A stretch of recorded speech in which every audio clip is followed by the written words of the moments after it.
नमस्कार दोस्तों, साहित्य ज्ञान क्लासेस में हार्दिक स्वागत है आपका।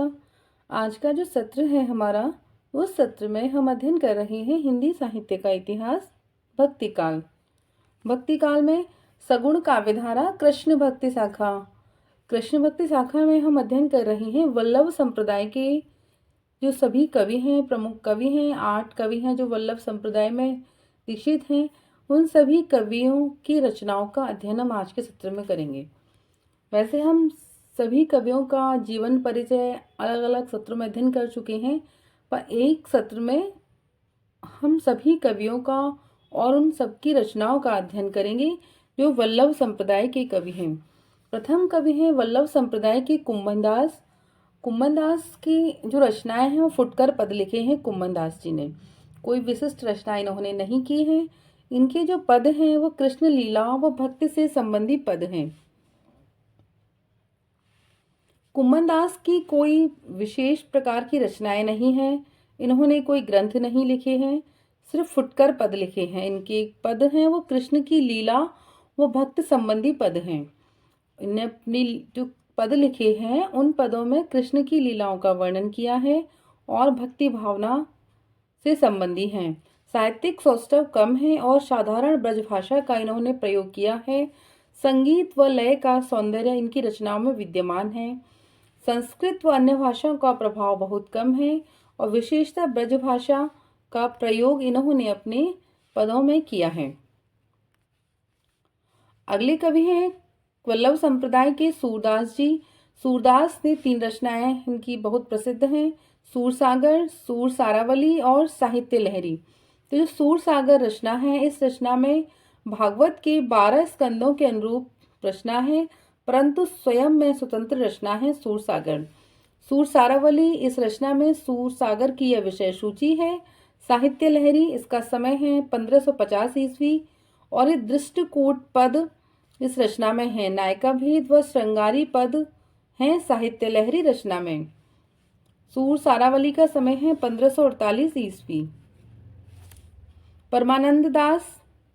परमानंद दास जो हैं उनकी प्रमुख रचना है परमानंद सागर। इस रचना में भागवत कथा का वर्णन नहीं है। कृष्ण का मथुरा गमन से भंवर गीत तक की कथा का वर्णन किया गया है। सर्वाधिक पद इनके बाल लीला विषयक हैं। वियोग श्रृंगार का आत्मीय चित्रण किया है इन्होंने परमानंद सागर जो रचना है उस रचना में। राधा कृष्ण का नक्सिक वर्णन है, प्रबंधात्मकता नहीं है, शुद्ध मुक्तक के पद हैं। कृष्ण के ऐश्वर्य पक्ष का वर्णन नहीं, केवल माधुर्य पक्ष का वर्णन किया गया है। गोपियों के माध्यम से मन की अवस्थाओं का वर्णन है। कुछ पद अक्षय तृतीया, दीप मलिक, राम जन्म, नरसिंह, वामन आदि अवतारों से संबंध है। भाषा चित्रात्मकता, अलंकारिकता है वह प्रांजलता से युक्त ब्रज है। कहीं कहानी हो गया है, कहीं कहीं संस्कृत निष्ठ भी है। गेय पदों के साथ साथ दोहा, चौपाई शैली का भी यत्र तत्र प्रयोग किया गया है परमानंद सागर रचना में। परमानंद दास की अगली रचना है ध्रुवचरित। ध्रुवचरित में ध्रुव भक्त का वर्णन है। कृष्ण की लीला व राधा कृष्ण के प्रेम का वर्णन किया गया है। दान लीला यह रचना भी परमानंद दास की है। परमानंद दास की रचनाओं का संकलन परमानंद के पद व वल्लभ संप्रदाय कीर्तन पद संग्रह नाम से भी हुआ है। कृष्णदास वल्लभ संप्रदाय के एक और कवि हैं कृष्णदास। इन्होंने फुटकल पद लिखे हैं। फुटकर हो गया फुटकर। बाल लीला, राधा कृष्ण प्रेम, रूप सौंदर्य वर्णन, तत्सम, ललित पदावली से युक्त शुद्ध ब्रजभाषा है इनके पदों की। और इनकी रचना है एक और जुगलमान चरित। राधा कृष्ण के प्रेम का श्रृंगार परक चित्रण किया है। कई विद्वान जुगलमान चरित को प्रामाणिक नहीं मानते। भ्रमर गीत कृष्णदास की रचना है और प्रेम तत्व निरूपण। अगले हैं गोविंद स्वामी। गोविंद स्वामी के पद के नाम से प्रसिद्ध इनके पद हैं। मुख्यतः राधा, इन्होंने भी कोई इस प्रकार का ग्रंथ नहीं लिखा है कि कोई ग्रंथ हो, पद लिखे हैं। मुख्यतः राधा कृष्ण की श्रृंगार लीला विषयक पद हैं इनके। राधा और कृष्ण की श्रृंगार लीला के जो पद हैं वही हैं। कुछ बाल लीला के पद भी लिखे हैं।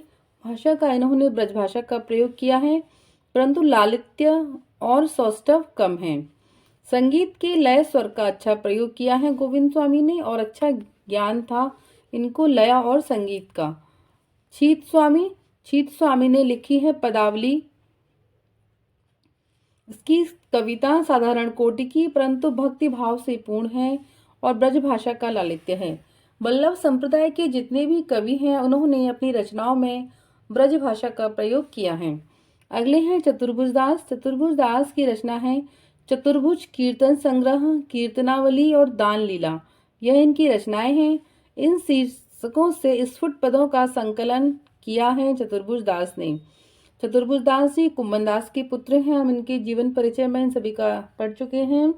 कृष्ण जन्म से लेकर गोपी विरह तक का इन्होंने पद लिखे हैं। साधारण ब्रजभाषा का प्रयोग किया है। नंददास वल्लभ संप्रदाय के प्रमुख कवि हैं। नंददास की रचना है अनेकार्थ मंजरी। यह एक पर्याय कोश ग्रंथ है।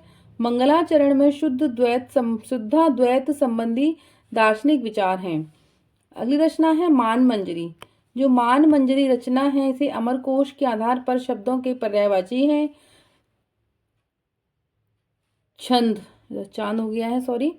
छंद की प्रथम पंक्ति में पर्यायवाची है तथा दूसरी पंक्ति में उस शब्द का प्रयोग कर दूती तथा राधा के श्रृंगार का वर्णन किया गया है।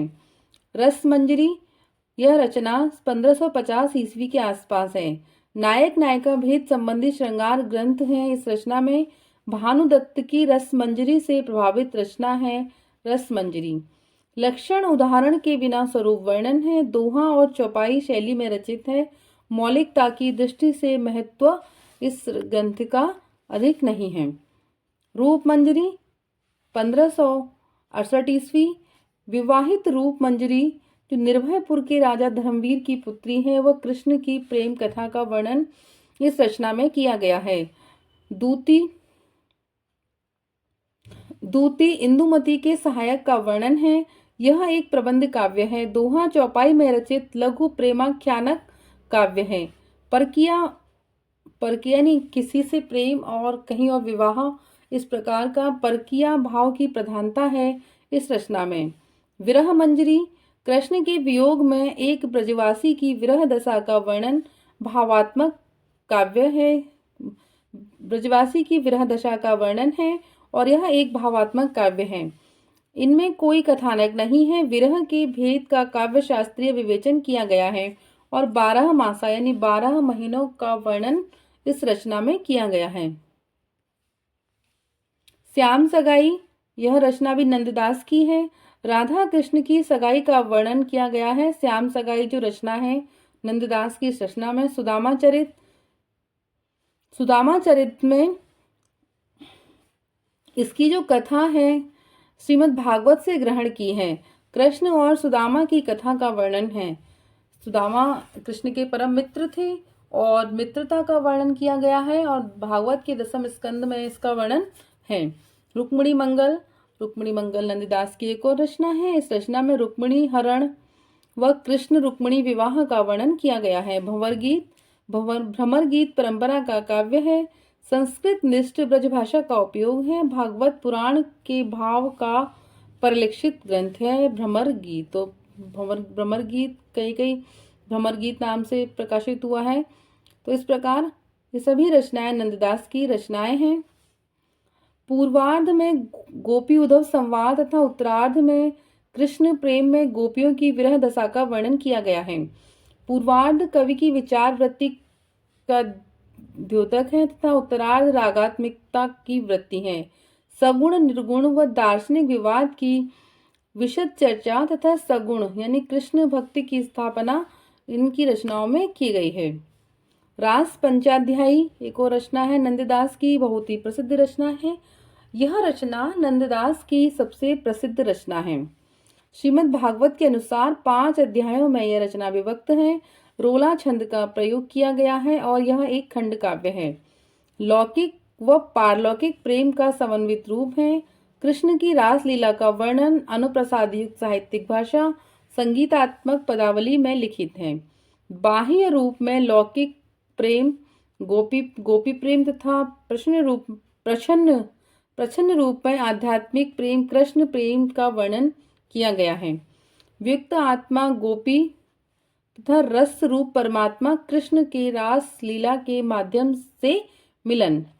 भाषा, विषय, प्रतिपादन शैली, कवि कल्पना, काव्य सौंदर्य व मौलिक उद्भावना की दृष्टि से नंददास की सर्वश्रेष्ठ कृति है रास पंचाध्यायी। इसी कृति के आधार पर इन्हें जड़िया कहा गया है और कवि गड़िया नंददास जड़िया ये उपाधि जो इन्हें प्राप्त हुई है वो रास पंचाध्यायी रचना के आधार पर हुई है। योगी हरि ने इन्हें हिंदी का गीत गोविंद कहा है नंददास को। सिद्धांत पंचाध्यायी ये रचना भी नंददास की है और यह रास लीला से संबंधित है। कृष्ण वृंदावन, वेणु, गोपी, रास आदि शब्दों की आध्यात्मिक व्याख्या है इस रचना में। रास लीला के आध्यात्मिक पक्षों का उद्घाटन इस रचना में किया गया है। रासलीला के लौकिक श्रृंगार भाव को कवि ने पारलौकिक ध्येय की ओर उन्मुख रखा है। उनके भक्त सिद्धांतों का परिचायक है यह ग्रंथ। दसम स्कंद भाषा। श्रीमद् भागवत के दसम स्कंद का दोहा चौपाई में रूपांतरण। गोवर्धन लीला, कृष्ण की विविध लीलाओं व कृष्ण चरित का गुणगान। श्री कृष्ण जब गोवर्धन पर्वत उठा लेते हैं अपनी उंगली पर, जब इंद्रदेव इतनी अधिक वर्षा करते हैं तो भगवान की जो लीला है उस लीला का वर्णन, कृष्ण की विविध लीलाओं का और कृष्ण चरित्र का गुणगान गोवर्धन लीला रचना में किया गया है। नंददास पदावली। राधा कृष्ण की लीला का 12 प्रकरणों में गुणगान इस रचना में है। जोग लीला 130 पदों में योगी की वेश में कृष्ण का राधा के पास जाने का वर्णन किया गया है। जोग लीला जो रचना है इसमें 130 पद हैं और इसमें क्या है, योगी के वेश में कृष्ण का राधा के पास जाने का वर्णन मिलता है। नाम चिंतामणि माला 41 पदों में कृष्ण की नामावली, यानी कृष्ण के कितने सारे नाम हो सकते हैं, भगवान कृष्ण के जो नाम हैं उनके वंश परंपरा, उनके नाम, तो उन सभी का वर्णन नाम चिंतामणि माला में दिया गया है। आज के सत्र में इतना ही। बहुत बहुत धन्यवाद। आगे के सत्रों में जुड़े रहिए। अगर आपने चैनल सब्सक्राइब नहीं किया है तो चैनल को सब्सक्राइब कीजिए, वीडियो को लाइक कीजिए, शेयर कीजिए और कमेंट्स कीजिए। Thank you.